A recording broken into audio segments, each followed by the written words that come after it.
Le norme ISO 1183, c'est la version européenne pour détermination de la masse volumique des plastiques non alvéolaires. La partie 1, méthode par immersion, méthode de pygnomètre en milieu liquide et méthode par titrage. En premier lieu, on va présenter le domaine d'application. Deuxièmement, référence normative. Troisièmement, termes et définitions. Quatrièmement, conditionnement. Cinquièmement, les méthodes. Méthode A, méthode par immersion, appareillage, liquide immersion, échantillon, mode opératoire. Méthode B, méthode de pygnomètre en milieu liquide, appareillage, liquide d'immersion, échantillon, mode opératoire. Méthode C, méthode de par tétrage, appareillage, liquide d'immersion, échantillon, mode opératoire. Sixièmement, correction pour la poussée de l'air. Septièmement, rapport d'essai avec des annexes A et B.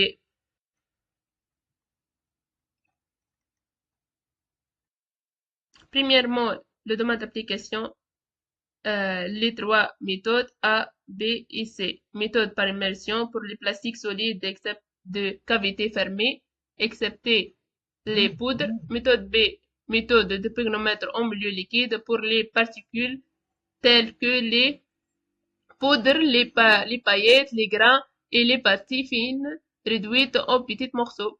Méthode C, méthode de par-tétrage pour les plastiques exempts des cavités fermées. Deuxièmement, référence normative. Troisièmement, les termes et définitions. On va mesurer la masse apparente. On va calculer la masse volumique et le volume massique. Quatrièmement, conditionnement. Cinquièmement, les méthodes. Appareillage, balance analytique, réception pour liquide d'immersion, support fixe, thermomètre, fil métallique, plombe, pygnomètre, bain liquide, liquide d'immersion, des échantillons.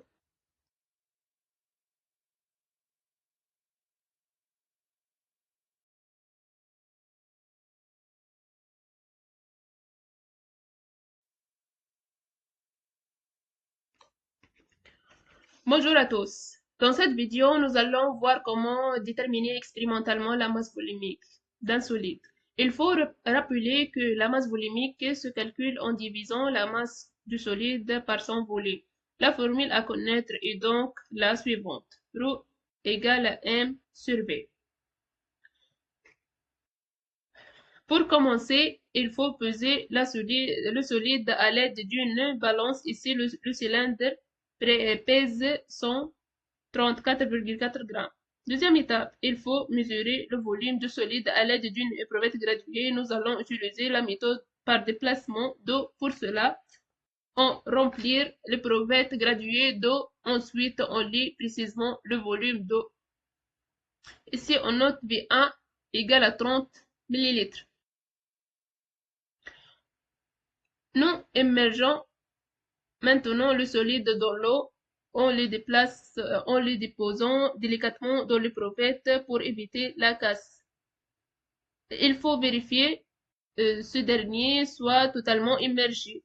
Si ce n'est pas le cas, il faut rajouter d'eau et remesurer V1. On réalise une deuxième lecture. V2 est égal à 45 ml. Le volume de solide correspond à la différence entre V2 et V1. On calcule alors le volume de solide égal à V2 moins V1, 45, soit 45 moins 30, ce qui donne 15 ml. Et on fait prêt à appliquer la formule. Rho est égal à M sur V. L'application numérique, Rho est égal à 144,4 sur 15 ml. On obtient donc 8,96 grammes sur millilitre.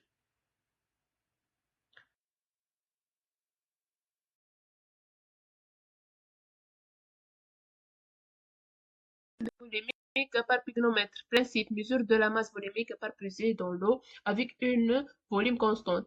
La méthode de pygnomètre est utilisée pour la matière plastique avant formage tel que poudre amolée, comprimée ou granulée. Appareillage, balance précis à 0,1 mg, pygnomètre de 50 ml, récipient thermorégulé, liquide d'immersion, eau distillée ou autre liquide convenable. Mode opératoire. Peser le pygmomètre sur balance fer 0. Remplir le pygmomètre de liquide jusqu'à repère. Peser le volume de liquide M0. Valider le pygmomètre. Introduire le lot de matière attestée dans le pygmomètre. Peser le lot M1. Compléter le remplissage de pygmomètre avec liquide. Peser l'ensemble eau plus matière M2. M2 est égal à M1, masse échantillon, plus M3, masse d'eau. Répétez l'essai sur 3 échantillons. Expression de résultat. M0, liquide. M1, matière. M2 est égal à M1 plus M3, liquide plus matière. On utilise la formule suivante. Rho MP est égal à M1 fois rho d'eau sur M0 moins M3. La masse volumique de matière testée et la moyenne arithmétique des trois déterminations. Vous êtes-vous demandé ce qui rend les pièces en plastique si durables et sûres? Si les matériaux de construction présentaient des défauts ou creux internes, seraient-ils toujours assez résistants? Appréciez-vous que la qualité de votre huile moteur soit moins bonne qu'annoncé, mais comment vérifier la pureté et l'homogénéité des matières premières et des produits finis? La réponse est simple. En mesurant la masse volumique, la mesure de la masse volumique est un moyen simple et efficace de surveiller la qualité et de garantir que les matières premières et les produits finis respectent les spécifications. La méthode de mesure la plus répandue se base sur le principe d'Archimède. Un corps immergé dans un liquide présente une perte de masse apparente égale au poids du liquide qu'il déplace selon le principe simple.